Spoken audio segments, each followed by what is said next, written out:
11:34, it's got everyone talking. At the State House, more than 200 people signed up to discuss a school bill inspired by critical race theory debates. Most appeared ready to tell lawmakers to vote no. Supporters say the goal is to allow for more parental input, but teachers say they interpret this really as a move to undermine their profession. Others have called versions of the bill racist. Tonight, our 13 Investigates reporter Sierra Putman joins us live at the State House. And Sierra, you've been tracking the progress of this bill. Lawmakers are expected to approve a major amendment, but I understand many people still opposed even with the changes, many calling it just overall a bad bill.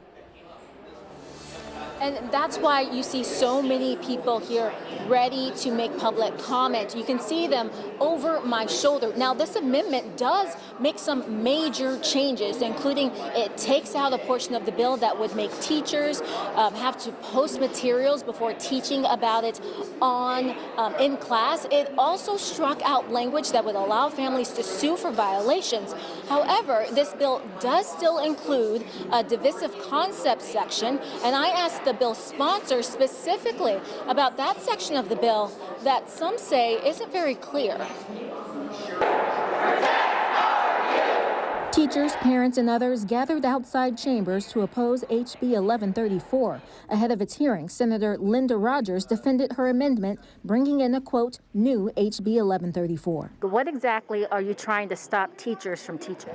Well, I think it's important that we all have to acknowledge that we're all created equal. But similar to their original, the amended bill prevents educators from teaching one sex, race, ethnicity, religion, color, or national origin is, quote, inherently superior or inferior to another. It would also stop educators from saying one of those groups is inherently responsible for actions committed in the past by others of that same group. Can a teacher teach that slavery in America had to deal with whites being superior and blacks being inferior based off the thoughts of the time?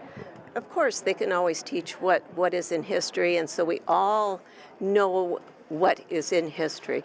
But they can't be blamed for what happened. But we don't want to not let people know what happened in history and be able to teach factual events. So I think that's a great question. Can you blame the leaders of the past for what happened? No, I don't believe you should. If somebody did something in the past that was wrong, you would.